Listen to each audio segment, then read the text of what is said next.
Hi, this is Cora Stack here, Dr. Stack. I just wanted to inform. I know there are readers that are viewers following me on my YouTube and also on my research platforms. There's a small number that are doing both, and then there are many that don't know about my YouTube channel because it's a very small channel. I don't really publicize it, but there's a few people following both.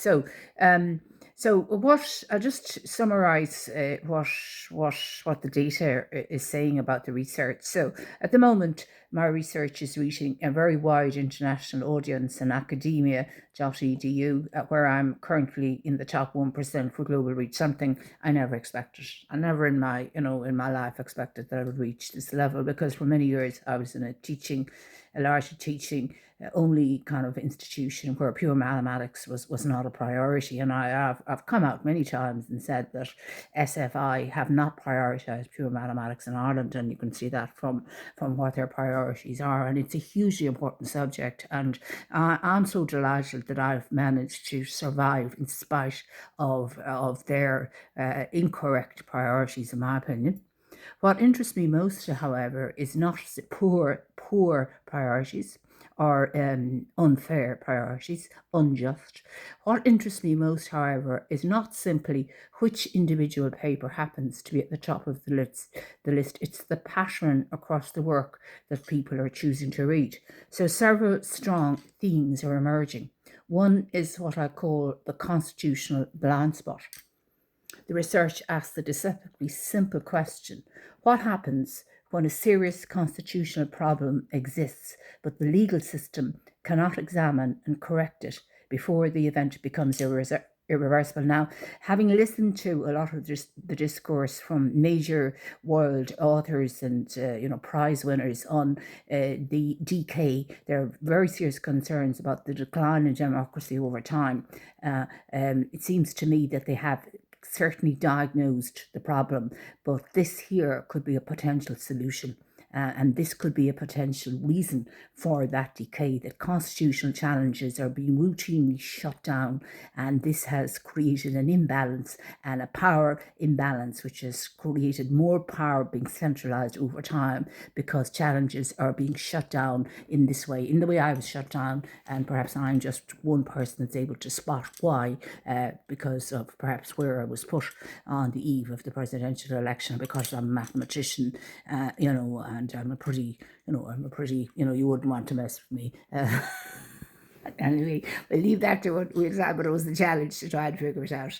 It was the challenge of a lifetime, really, trying to figure this one out, in fairness. So in elections, constitutional processes and other time-sensitive decisions, timing is not merely procedural. Timing can determine whether a constitutional right has any practical meaning at all. And this is why I'm saying I'm bringing time into constitutional law.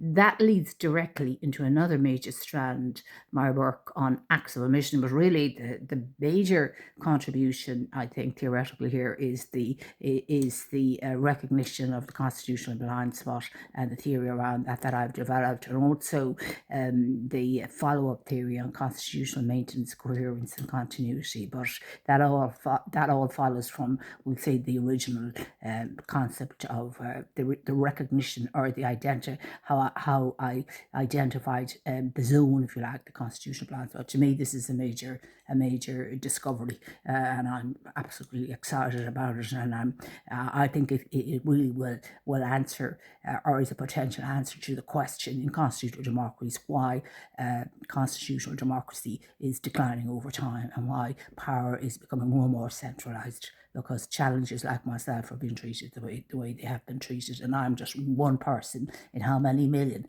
that can stand up for millions and millions over the last several decades that haven't been able to spot this. So this is no exaggeration. So one wouldn't want to mess with me, and many have. In elections, constitutional process and ruined and destroyed my life. In elections, constitutional processes and other time-sensitive decisions. But every time I think of this, it gives me a boost. Timing is not merely procedure. There's healing in finding constitutional blind spots.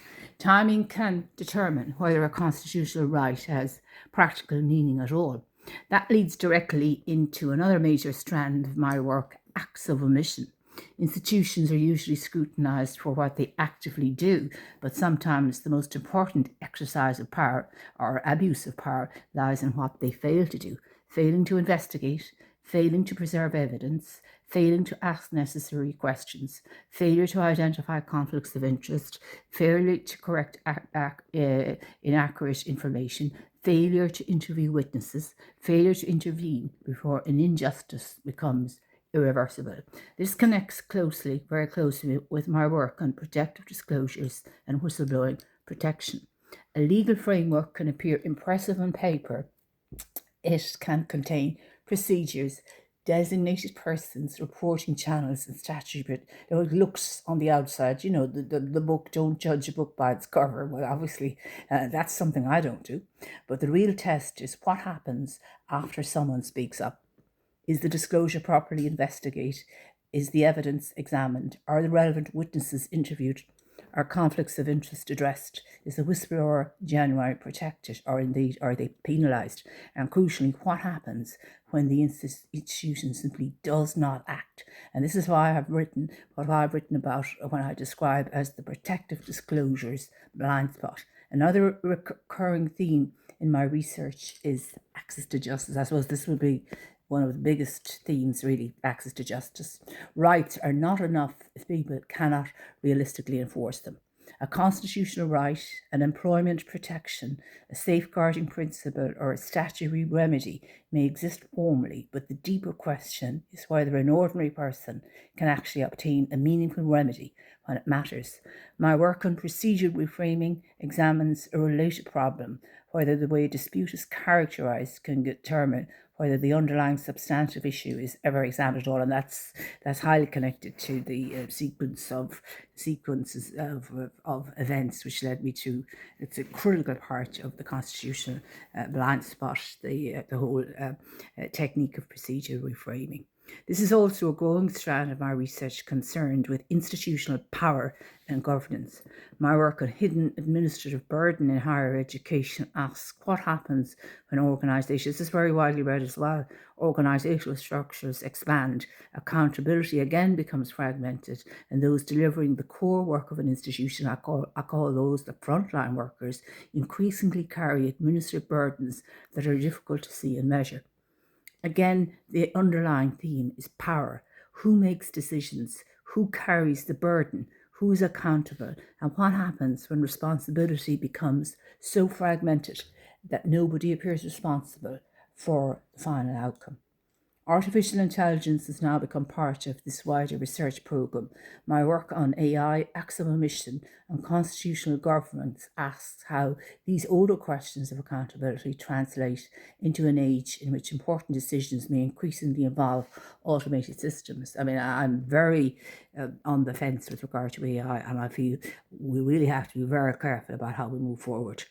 With AI, extremely careful. I feel that, huge damage could be done if we don't, put the brakes on at this point and look very carefully into the future about where we're going with AI. I think now is the time just to put the brakes on and see, just imagine if we let it develop any further than where it is at the moment, what could happen to humanity. So I think that we need an assessment, an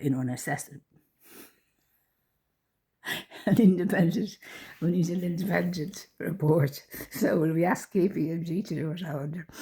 AI does not remove. Well, that was a good idea. In fairness, it was a sound idea, but I agreed with the idea definitely.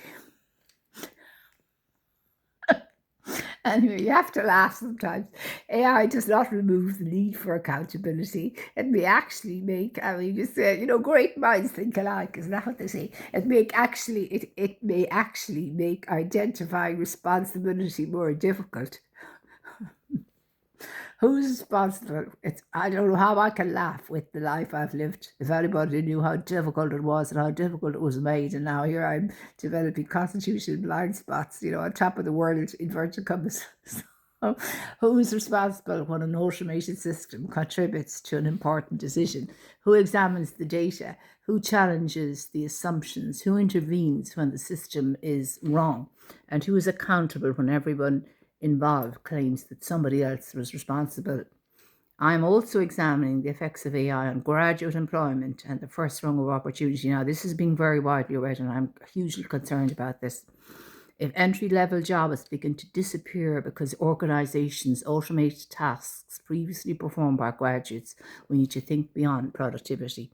We must ask what happens to the traditional pathway through which young people acquire experience, professional judgment, and eventually senior expertise. I mean, I can't emphasise as an educator how important this is.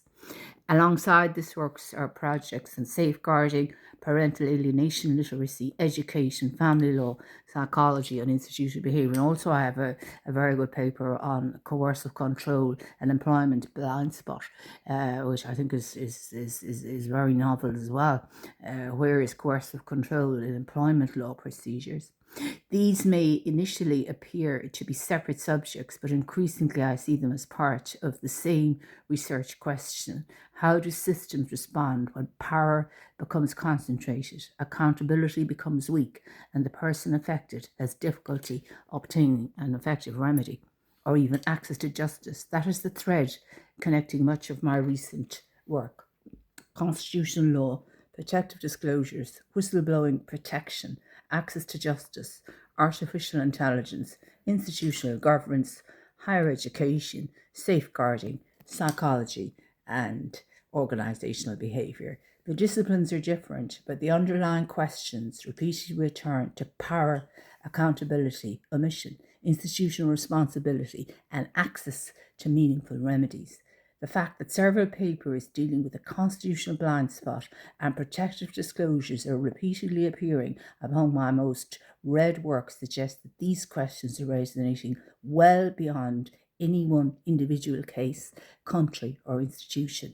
That for me is the most interesting part of reaching the top 1% globally on academia.edu. The significance is not simply the number of readers, it is not what those readers appear to be interested in, and the pattern suggests a growing concern with a fundamental question. When institutions possess significant power, what mechanisms ensure that someone remains accountable, not only for what is done, but for what is left undone? That question increasingly sits at the centre of my research. This is Cora Stack, and thank you very much for listening.